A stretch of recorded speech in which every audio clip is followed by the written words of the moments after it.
thank you. It is great to be with all of you. I am so excited to share my story of crisis, resistance, and hope. And I hope that after my story, you will be inspired to go out there and transform the health of your communities. So unless you've been underwater, you've probably heard about the Flint water crisis. You guys heard about the Flint water crisis? Good job. And you remember seeing those pictures of brown water coming out of people's taps. Do you guys remember that? And you know, when I first saw it, I didn't even believe it. I'm like, this is photoshopped. This is somebody pouring iced tea through a kitchen tap, and you know, this is fake news. This can't be real. How can we have brown water coming out of people's taps? In America? In the richest country in the history of the world? In the 21st century? So this is not like 19th century London with like raging cholera epidemics. We have come a long way in terms of water safety. But how can this be in Michigan? So where are my Michiganders? I know there's one. Oh my God, all right, show me where you're from, guys. Okay, awesome, so look around for the non-Michigan people. So we share where we're from with our hand. So you like Grand Rapids too, right? Grand Rapids, what about you over here? Battle Creek, Grand Rapids, Detroit area, awesome. We talked Port Huron, right? Awesome. So this is Michigan because when we're the Mitten State. So why are we the Mitten State? What are we surrounded by? Great Lakes. So Michigan is literally surrounded by the Great Lakes, which happen to be the largest source of fresh water in the world. The largest source of fresh water in the world is around Michigan. And here's Flint, literally in the middle of the largest source of fresh water in the world.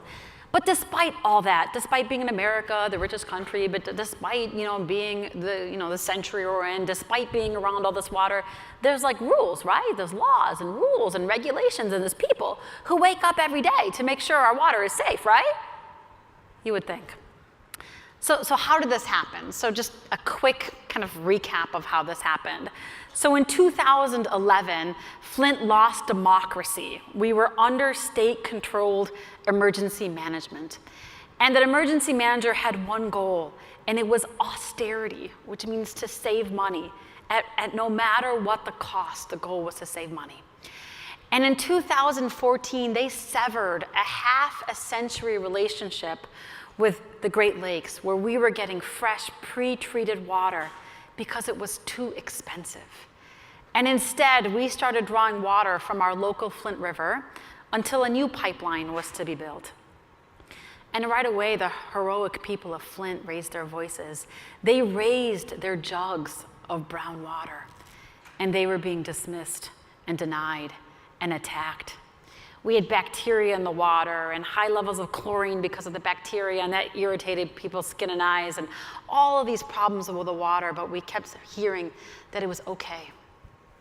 So it turns out that this water was missing an important ingredient, and to me, in medicine, I think of it like a medicine that you're supposed to put in the water treatment and to prevent whatever's in the pipes from corroding. So it was missing something called corrosion control. And without that corrosion control, our water was 19 times more corrosive than the water that we had been getting from the Great Lakes. It was so corrosive that just a few months into this water switch, General Motors, which was born in Flint and still operates in Flint, stopped using this water because it was corroding their engine parts. Think about that. Our drinking water was corroding engine parts, but the people of Flint were told that everything was okay, to literally relax.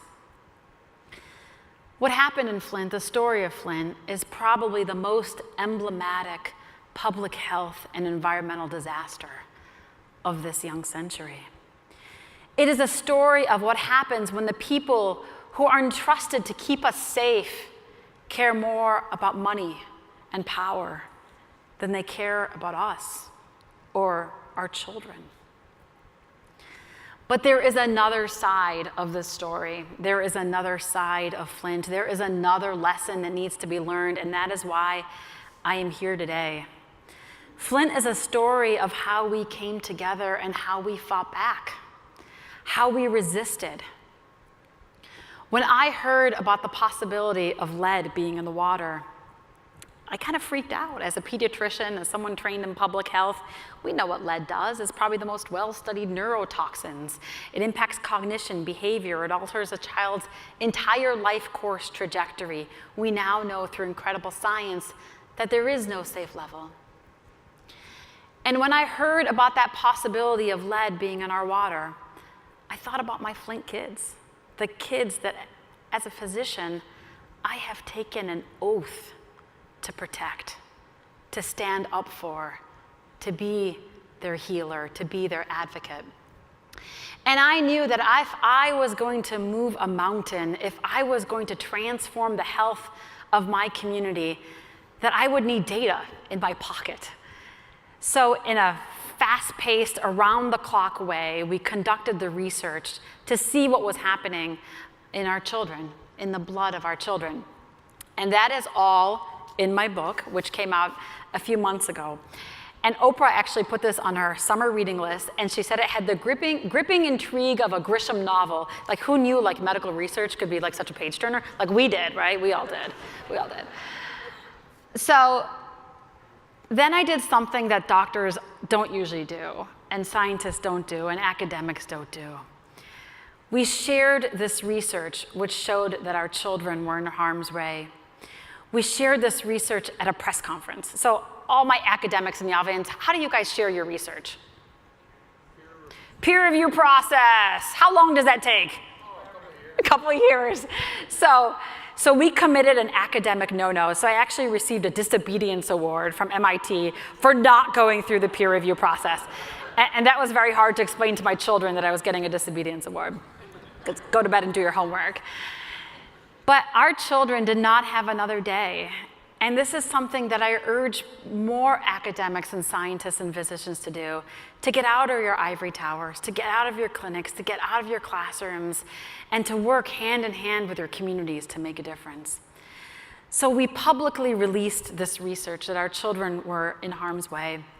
And right away, instantly, I was attacked. My science was attacked.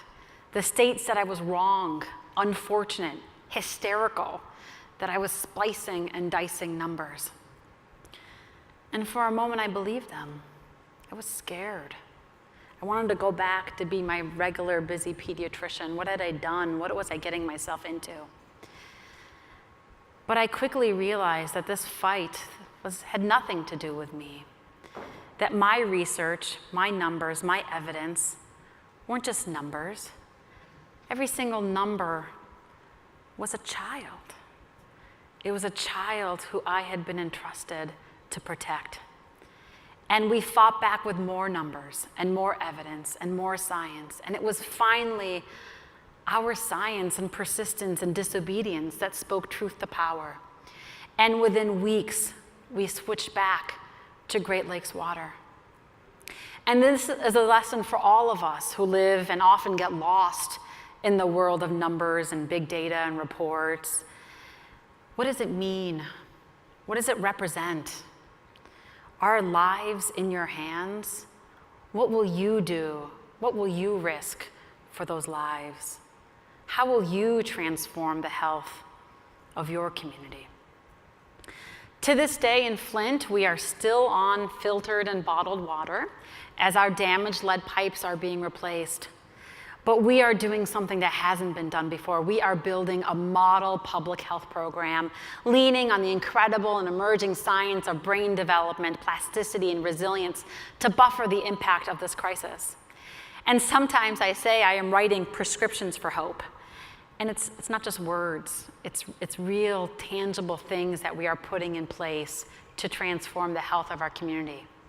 Things like home visiting programs, like nurse-family partnership, maternal infant support systems, universal child care, free high-quality child care, preschool, early literacy programs, Medicaid expansion, mindfulness in our classrooms, mobile grocery stores, and the list goes on.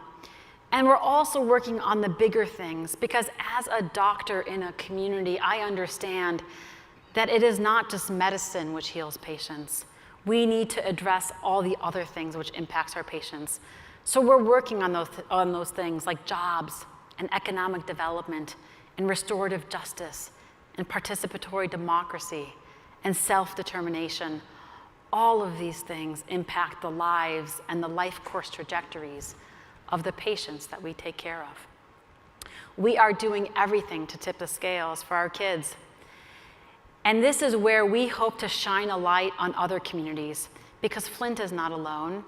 There are Flints everywhere. There are kids waking up to the same nightmares, the same toxicities of poverty, injustice, lost democracy, discrimination.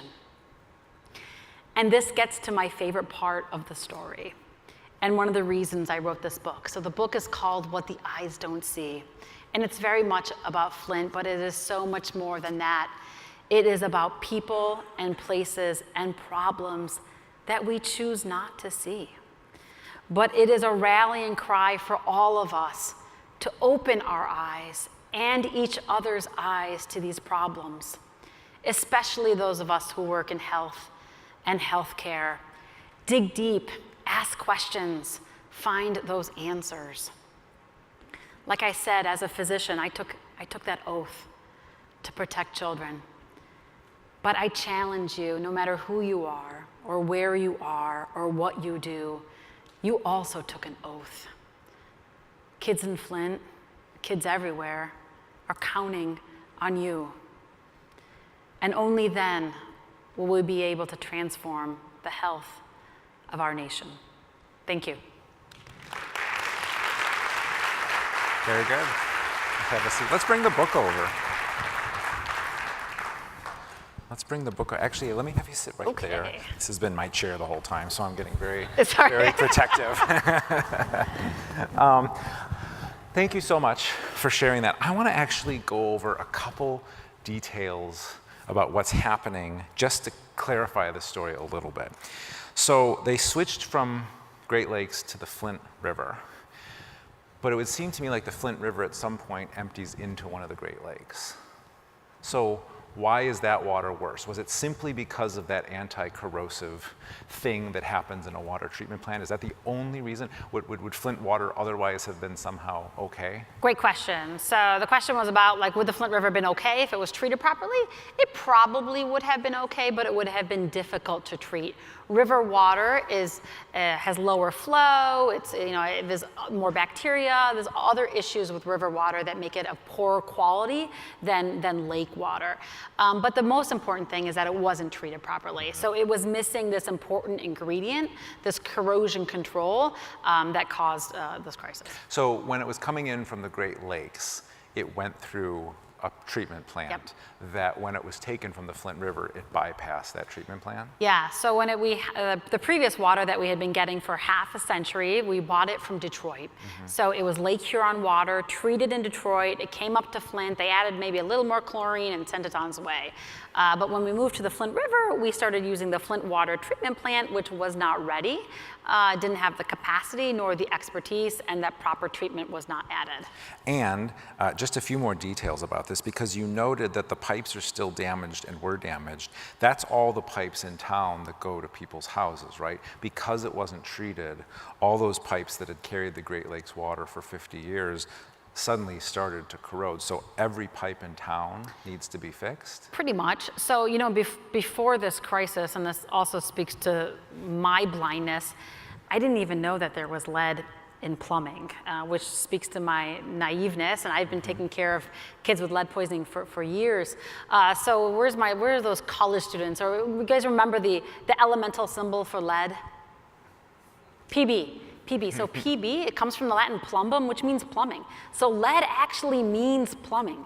We've been using lead in our plumbing really for centuries. The Romans used it. You can see kind of aqueducts made out of lead plumbing. And this theory is that hypothesized the demise of the Romans is because they used so much lead in their plumbing. They also did other crazy things with lead, like they just put it in food. So we've We were stubbornly slow as a nation to restrict the use of lead in our plumbing. Not until 1986 did we restrict it in our service lines, which are the lines that go from your water main to your home.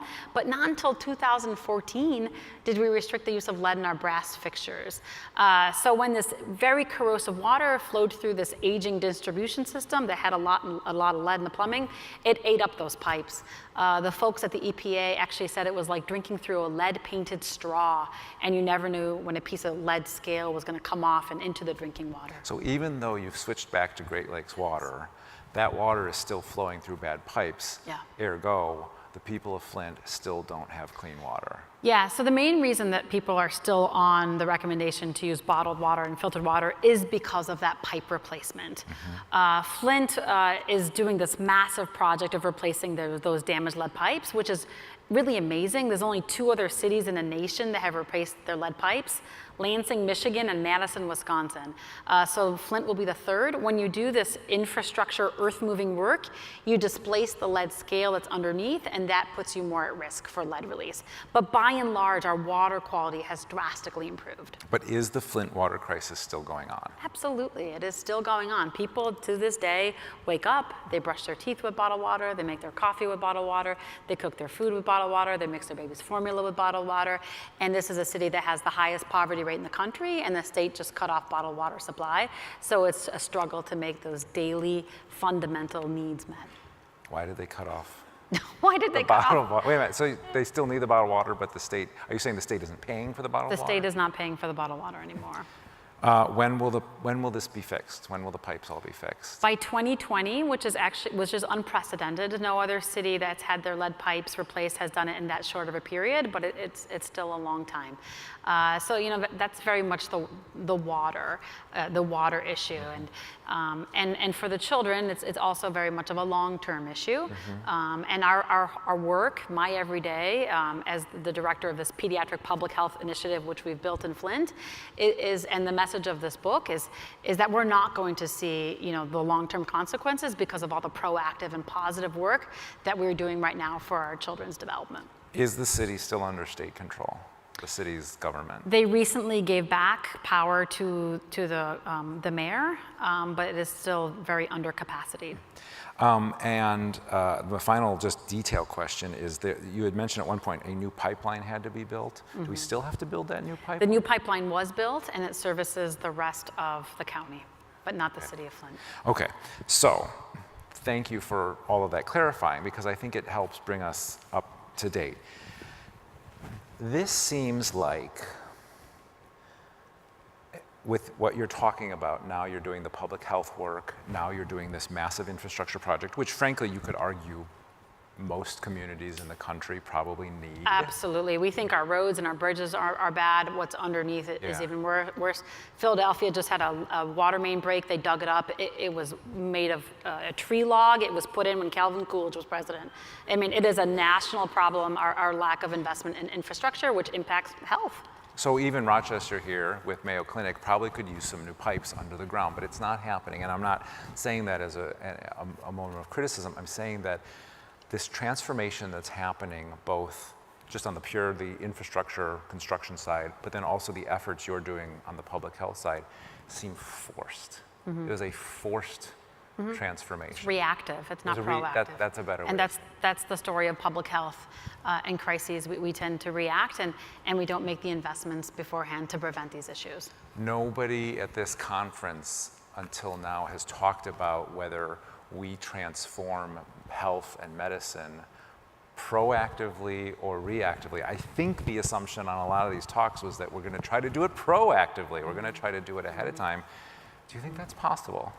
I think we have to. I mean, I think it speaks to our values. Is it something that we care about? Do we care about the future of our children? Do we care about the science of their development? If we know that, for example, early childhood has this massive return on investment and improves children's outcomes, why aren't we investing in this?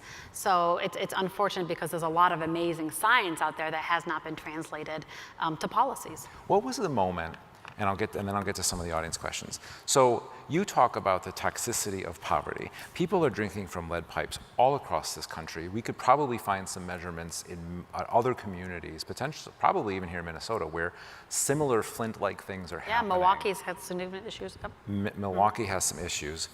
What was the moment? And I think I know the answer from the journalism side about what imagery might move people, but what was the moment that actually caused then this to become a national story? I think, all the cable TV was here. I think Rachel Maddow did a show. She was amazing. She's Flint. Amazing, yeah. So, can you identify a moment in this story that maybe didn't happen in some other stories, which is the reason why they don't get that national attention? Yeah, so there's actually been analysis of where was the peak media attention, or when did it become a national story, and how did it become a national story?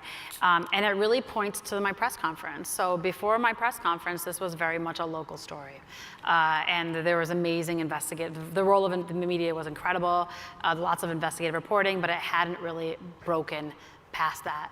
And then there was this peak when we had evidence of harm. We had proof of harm. It was impacting children, and the media went on fire. And I like to think that it was my science that made the state concede, but I think it was the media's attention that finally made the state concede. So it wasn't the imagery of the brown water. No. That surprises me. No, and that gets to the whole premise of this book. It's what the eyes don't see. We didn't want to see that. These are people that we didn't want to believe, didn't want to care about. Those are those people far away. That's their problem. I don't believe it. I guess one reason I'm surprised is because from journalism, that's such a, and I'll just use the phrase, that's a sexy image. Yeah. Ooh, gosh, people drinking brown water, put that on the front page, put that at the top of the newscast. In fact, I remember when fracking was a much bigger debate, and then you would see stories, I think out of Pennsylvania, maybe upstate New York, where they were turning on the water and blue flames were coming out because of it had somehow gotten into the water there. Now for me, that was a moment that fracking became a national story because of that imagery. And it's so surprising to hear that wasn't. So for 18 months, there were stories and there were images, and a lot of folks point to this as a racial crisis, how this was an added environmental injustice, how it not only happened and continued as long as it did because of the demographics of the population. Right. Which is predominantly poor and majority African American. Question from the audience. When your problem that you're addressing is not as urgent as the Flint crisis and does not warrant a press conference, how do you get the attention of others without the academic process? Yeah, so I think another lesson of the story is the value of team. And I made such unexpected friends that enabled us to get this message across. It was moms and journalists and pastors and activists. And my best friend in this process was a water scientist, an environmental engineer from Virginia. And so often in our professions, we live in these silos. And as a pediatrician, I always thought that we pretty much have the monopoly on caring for children. There's nobody who cares about kids as much as pediatricians do. And I was proven wrong time and time again.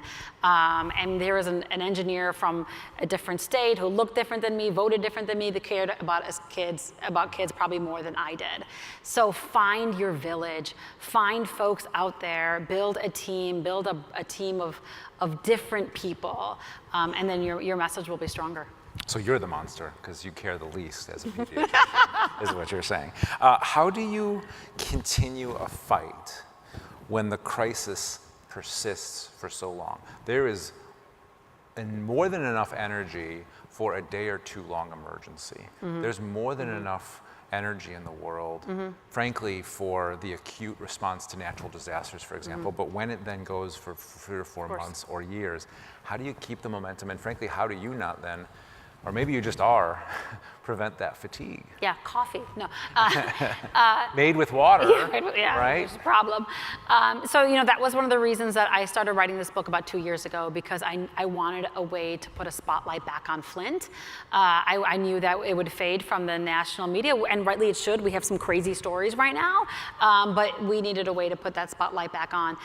It's another reason that Michael Moore put Flint prominently in his movie to put it back into the national agenda. So a lot of my work and my ongoing advocacy is to make sure that Flint has the resources that we need, but also to elevate this to issues to children all over. And I think, wasn't it Miss America recently? Yeah, Miss Michigan. Miss Michigan. When she had her couple seconds, she highlighted the Flint water I'm crisis. so-and-so from the state of Michigan where we still don't give clean water to the people or something like that. Yeah. It was a very political... It was great. She had a voice. She used her voice. She recognized that she had power within her, and she used that power to make a difference for good. When you talk about the public health response that you're working on, talking about jobs and economic development and saying, we had this water crisis, but now let's do all these other things, how much of that was you and your team, frankly, for lack of a better term, just taking advantage of the moment? You were kind of buying low, right? So you could sell high knowing it was a moment of crisis. And that's the negative way of looking at it versus how much of it was the city leaders or even the state leaders, and I don't want to get into the politics of it, but saying, you hereby must do this, go forth, right? So our recovery is based on science and the proper response to this crisis. So Flint is a story where common sense science was denied.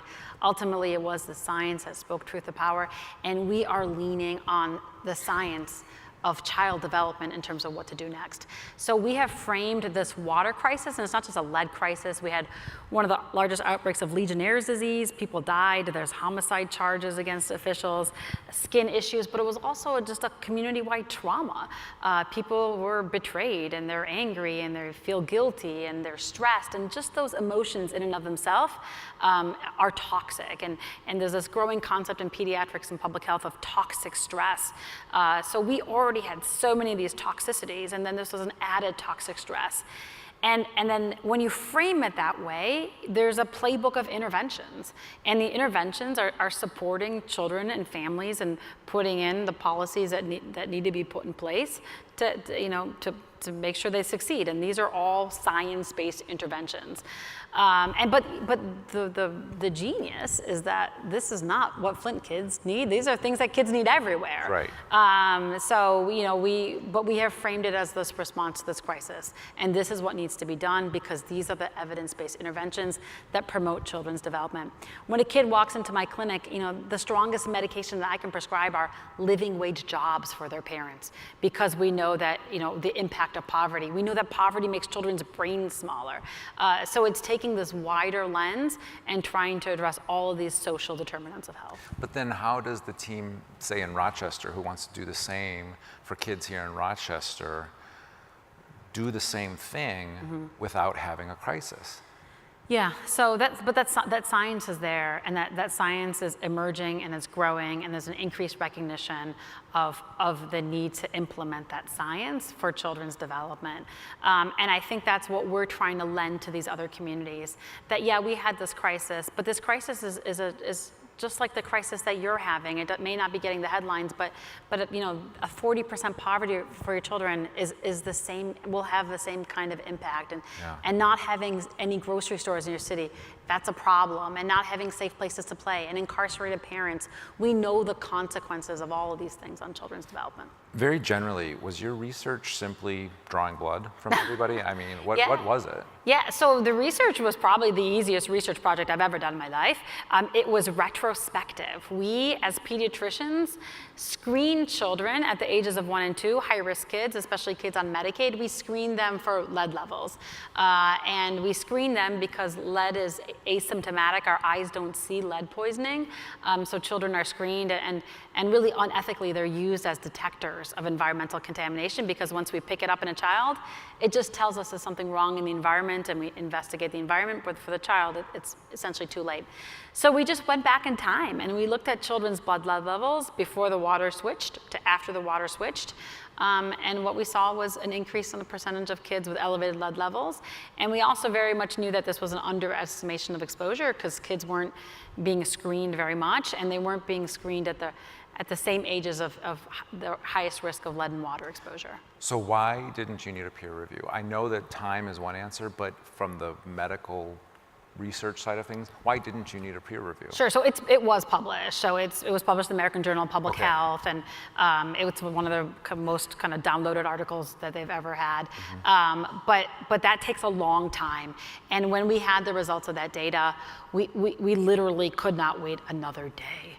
It had to be shared. We had to alert families and children to take precautions. And more doctors in this country should do that. More doctors, more scientists, more academics. Not necessarily go and have press conference, but work hand in hand with your community. Don't live in your ivory towers. Get out there. People are like, well, what can we do to help Flint? I'm like, you don't need to come to Flint. There's issues in your own city that need your expertise, that need your competence, that need your compassion to make a difference. Well, but just riffing here, I think if 3 or 4 doctors from Mayo Clinic got up on Monday and had a press conference to talk about some research about lead levels in kids they had, that would have a huge effect. Great. For people here in Rochester. Yeah, that would be awesome. You had this. But I'm sure it has to get cleared by a lot of people. So probably very disobedient. Go for it. Or just do it, right? Just turn on the Facebook Live. Yeah, so you'll read it, but my university, was in opposition. So sometimes you do the hard thing because it's the right thing. And that's absolutely not always the easy thing. Are you saying it's better to ask for forgiveness than ask for permission? Case by case basis. So you had this moment of publishing, putting it out there, and it starts to take off, and then you're told you're wrong by state officials, and you are junk science, whatever it is that they said.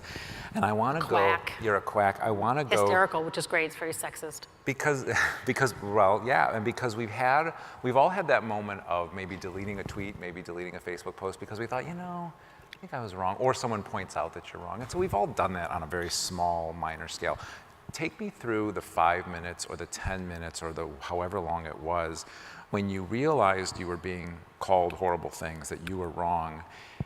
And tell me about those minutes of deliberating whether you should retract or delete the tweet, so to say. Or did you at all consider that? Yeah, so that's all in the book, all that drama and that anxiety. I wanted you to feel what I was feeling.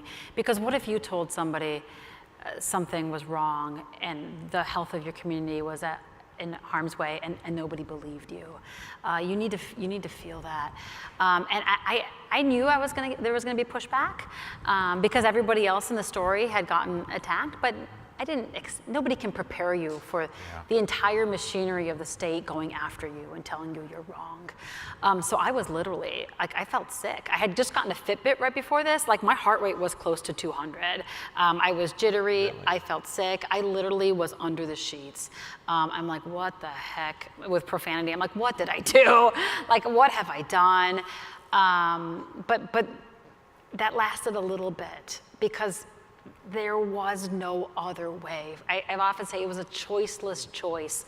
The only option was going forward. I knew my numbers were right. I knew my data was right. And I knew that data was not data, it was kids. And it was kids' entire future at stake.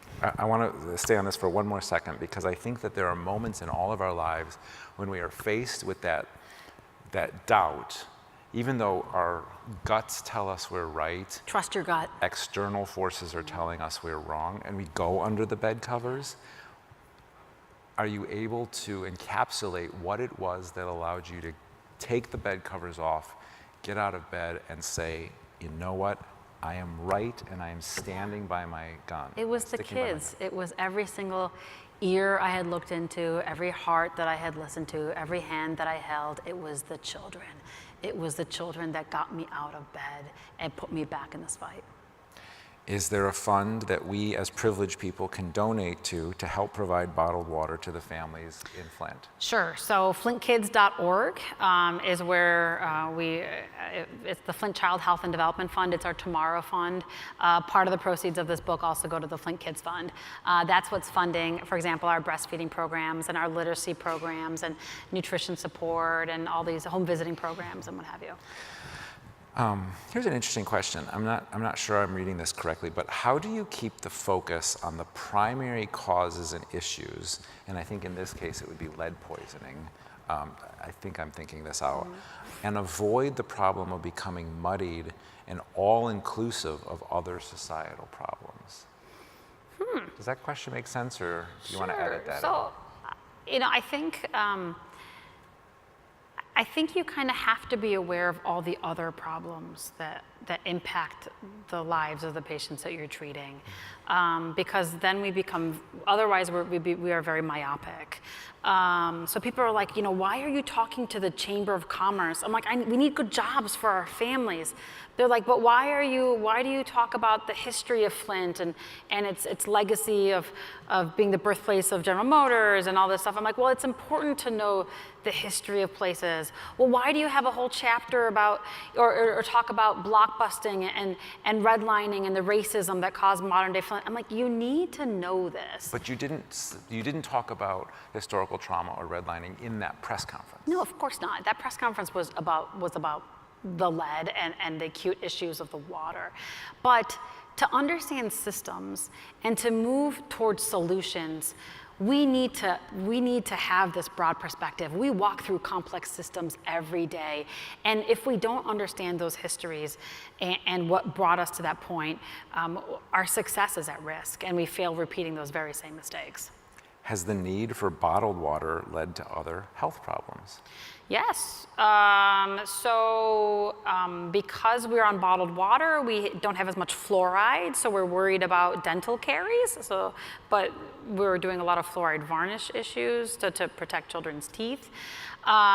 There's also some bottled water. I've learned so many nuances. Bottled waters are all not the same. Spring water actually doesn't often have disinfectant, so that can get bacterial overgrowth. There's a lot of issues. There's no easy answer to anything. Everything in moderation.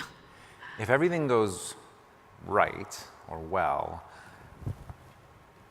what is your vision for how Flint looks?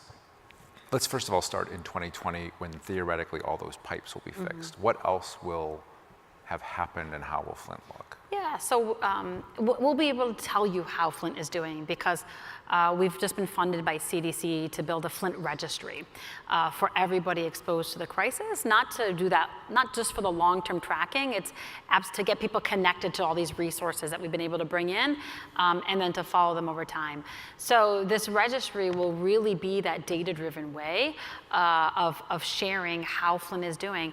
And I am hopeful, and I'm an optimist, and I see a future brighter for our Flint kids than it ever was.